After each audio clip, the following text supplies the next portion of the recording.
बिस्मिल्लाहिर्रहमानिर्रहीम। निहायत ही मोहतरम और मोअज़्ज़ज़ मुसलमान भाइयों और बहनों, अस्सलामु अलैकुम वरहमतुल्लाहि वबरकातुहू। इरशाद बारी ताला है, ए ईमान वालो, तुम पर रोजे फर्ज किए गए हैं जैसे कि तुमसे पहले लोगों पर फर्ज किए गए थे ताकि तुम परहेजगार बन जाओ। सूरतुल बकरा आयत नंबर 286। रोजा दीन इस्लाम का एक सतून है और इसके बगैर किसी मुसलमान का दीन मुकम्मल नहीं होता। मोहतरम नाज़रीन, इस वीडियो में बताया जाएगा कि वो कौन से 9 लोग हैं, अगर वो रोजा न रखें तो उन्हें कुछ गुनाह नहीं होगा। यानी उन लोगों को रमजान में रोजा न रखने पर छूट है। हर मुसलमान मर्द औरत जो बालिग हो और अपने होशो हवास में हो, उस पर रमजान के रोजे फर्ज हैं। यानी उसके लिए पूरे महीने के रोजे रखना जरूरी है और अगर वो उनकी फर्जियत से इनकार करता है तो वो काफिर है और बिला वजह रोजा छोड़ना गुनाह भी है। लेकिन क्या आप जानते हैं कि 9 ऐसे लोग भी हैं जिन्हें रमजान के महीने में रोजा न रखने की छूट है। ये 9 लोग रमजान के महीने में रोजा छोड़ सकते हैं। नंबर 1, बीमार आदमी। सबसे पहले इंसान जो रोजा छोड़ सकता है वो बीमार आदमी है। इंसान सख्त बीमार है तो ऐसे इंसान के लिए रोजा न रखने की छूट है।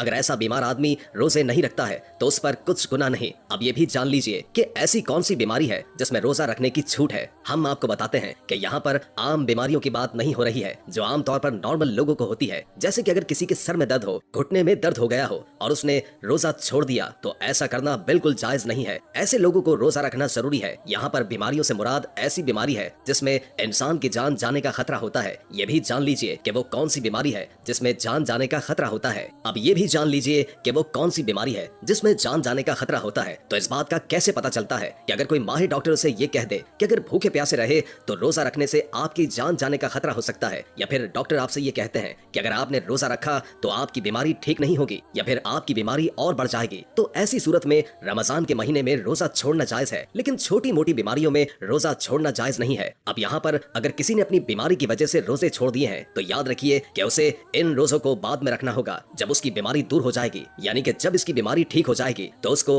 अपने छोड़े हुए रोजों की कज़ा करनी पड़ेगी। अगर किसी की बीमारी ऐसी है कि वो कभी ठीक ही नहीं हुई और उसका आखिरी वक्त आ गया तो ऐसे में वो अपने घर वालों को वसीयत करे कि मेरे इतने रोजे छूट गए हैं और वो उनका फिदिया अदा करें। और फिदिया ये है कि हर रोजे के बदले एक मिस्कीन को दोनों टाइम पेट भर खाना खिलाए। नंबर 2, हामिला यानी प्रेग्नेंट औरत। दूसरे नंबर पर प्रेग्नेंट औरत है, यानी कि जिसके पेट में बच्चा हो। अगर ऐसी औरत को रोजा रखने पर उसको या उसके बच्चे को जान का खतरा हो तो ऐसी सूरत में वो रमजान के महीने में रोजे छोड़ सकती है। उस पर कोई गुनाह नहीं होगा। ऐसी औरत के लिए भी रोजा न रखना जायज है। याद रहे कि ऐसी औरत भी अपने छोड़े हुए रोजे बाद में रखे, यानी कि जब उसकी सेहत ठीक हो जाए तो उसे भी अपने छोड़े हुए रोजों की कज़ा करनी होगी। और अगर कोई हामिला औरत है और उसका माहिर डॉक्टर उसे ये कह दे कि रोजा रखने से उसे या उसके बच्चे को कोई खतरा नहीं है तो ऐसी औरत के लिए रोजा रखना जरूरी है। नंबर 3, ज्यादा बुढ़ापा होना। यानी तीसरा वो शख्स है जो अपनी उम्र के आखिरी पड़ाव में पहुंच जाए, यानी कि कोई शख्स बहुत ज्यादा बूढ़ा हो जाए। अगर कोई ऐसा शख्स है जो बुढ़ापे की वजह से अपनी जगह से उठ भी नहीं सकता, बैठ भी नहीं सकता और वो अपने बुढ़ापे की वजह से इतना कमजोर हो चुका है कि उसमें रोजा रखने की ताकत बिल्कुल नहीं है, तो ऐसा शख्स भी अगर रमजान के महीने में रोजे नहीं रखेगा तो उस पर कोई गुनाह नहीं होगा। तो ऐसे शख्स के लिए भी रोजा छोड़ना जायज है। लेकिन याद रखिए कि ऐसे शख्स के लिए फिदिया अदा करना जरूरी है। और अगर ऐसे शख्स में बाद में इतनी ताकत आ जाए और वो अपने आप को तंदुरुस्त महसूस करे तो उसे चाहिए कि अपने छोड़े हुए रोजे बाद में रख ले और उनकी कज़ा करे। लेकिन अगर कोई शख्स अपने बुढ़ापे की वजह से इतना कमजोर हो चुका है और सेहतमंद होने की कोई उम्मीद ही नहीं है तो उसके लिए रोजा मुआफ है, लेकिन उसे भी अपने हर रोजे के बदले फिदिया अदा करना पड़ेगा। और फिर भी यही है कि आप रोजे के बदले एक मिस्कीन को पेट भर 2 वक्त का खाना खिलाइए। नंबर 4, दूध पिलाने वाली औरत। यहाँ पर ये बात भी वाज़ेह कर दें कि पहले जमानों में ऐसी औरतें हुआ करती थीं जो लोगों के बच्चों को दूध पिलाने का काम किया करती थीं। लोगों के बच्चों को अपने साथ ले जाया करती थीं और 2 या 2.5 साल तक बच्चों को दूध पिलाया करती थीं और उन्हें दादियां कहा जाता था। ऐसी औरतों के लिए भी रमजान के रोजे न रखने पर छूट है। लेकिन चूंकि अब जमाना ऐसा नहीं रहा, लिहाजा ऐसी माएं जो अपने बच्चों को दूध पिलाती हैं, अगर उनका डॉक्टर उन्हें ये कह दे कि उनके रोजा रखने की वजह से उनके बच्चे को खतरा है तो ऐसी माओ को भी रोजा छोड़ने पर कोई गुनाह नहीं है। लेकिन याद रखिए कि ऐसी औरत को भी बाद में अपने रोजों की कज़ा करनी पड़ेगी। नंबर 5, दीवाना शख्स। यानी 5वां वो शख्स है जिसका ज़हनी तवाज़ुन खराब हो चुका है और वो पागल हो गया है, दीवाना हो चुका है और अपने आपे से बाहर हो चुका हो और जो बहकी बातें करता हो और यूं अचानक बेहोश हो जाता हो, तो ऐसे लोगों को भी रोजा छोड़ना जायज है। यानी अगर ऐसा शख्स रोजा न रखे तो उस पर कोई गुनाह नहीं होगा। लेकिन ऐसे शख्स को भी चाहिए कि बाद में जब वो ठीक हो जाए तो अपने छोड़े हुए रोजों की कज़ा कर ले। नंबर 6, हैज़ो नेफास वाली औरतें। यानी ऐसी औरतें जिनके माहाना पीरियड्स चल रहे हो, वो हैज वाली औरतें हैं, और ऐसी औरतें जिन्होंने बच्चे को जन्म दिया हो और अब तक उनका खून निकलना बंद नहीं हुआ हो, तो ऐसी औरतों को निफास वाली औरतें कहते हैं। यहाँ पर ऐसी औरतों का रोजा रखना जायज नहीं है। यहाँ पर यह भी याद रखिए कि पहले बयान किए गए 5 किस्म के लोग अगर रोजा रख लेते हैं तो उनका रोजा कबूल हो जाएगा, लेकिन हैसो निफास वाली औरतें रोजा नहीं रख सकती। अगर वो रोजा रखेंगी तो उन्हें गुनाह होगा और उनका रोजा कबूल नहीं होगा। ऐसी औरतें जब बाद में पाक हो जाएं तो उनके लिए जरूरी होगा कि वो छोड़े हुए रोजों की गिनती पूरी कर लें।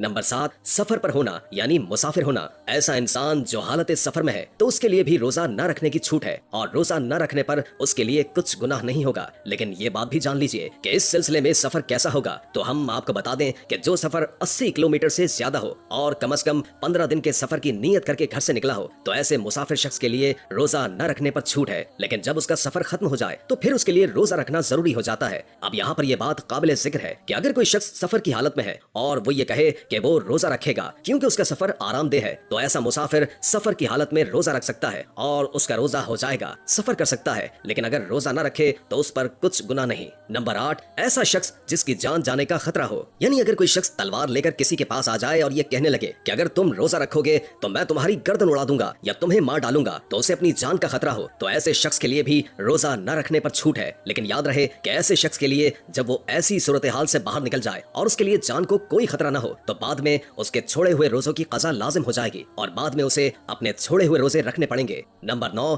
नाबालिग बच्चा। यानी जैसे कि हम सभी जानते हैं कि रोजा हर बालिग इंसान पर फर्ज है कि वो अपने होश और हवास में हो, इस तरह रोजा नाबालिग बच्चे पर फर्ज नहीं है। अगर कोई नाबालिग बच्चा रोजा नहीं रखता तो उस पर कोई गुनाह नहीं होगा और उसे रोजा न रखने पर छूट है। लेकिन अगर कोई बच्चा 10 साल की उम्र को पहुंच जाए तो उसे चाहिए कि वो रोजे रखना शुरू कर दे, और अगर ऐसा बच्चा रोजे न रखे तो उसके घर वालों को चाहिए कि उस पर सख्ती करे और उसे रोजा जरूर रखवाए। अल्लाह सुब्हाना व तआला से दुआ है कि तमाम मुसलमानों को अपने माह मुबारका के रोजे खुशू व खुजू के साथ रखने की ताकत और तौफीक मरहमत फरमाए। आमीन या रब्बुल आलमीन। मोहतरम नाजरीन, आपसे दरखास्त है कि अगर आपको मेरी आज की वीडियो पसंद आए तो बराह करम इस वीडियो को लाइक और शेयर कर दीजिए और मेरे तमाम इस्लामी और इस्लाही चैनल को सब्सक्राइब कर लीजिए। जज़ाकल्लाह। अल्लाह हम सब का हामी और नासिर हो।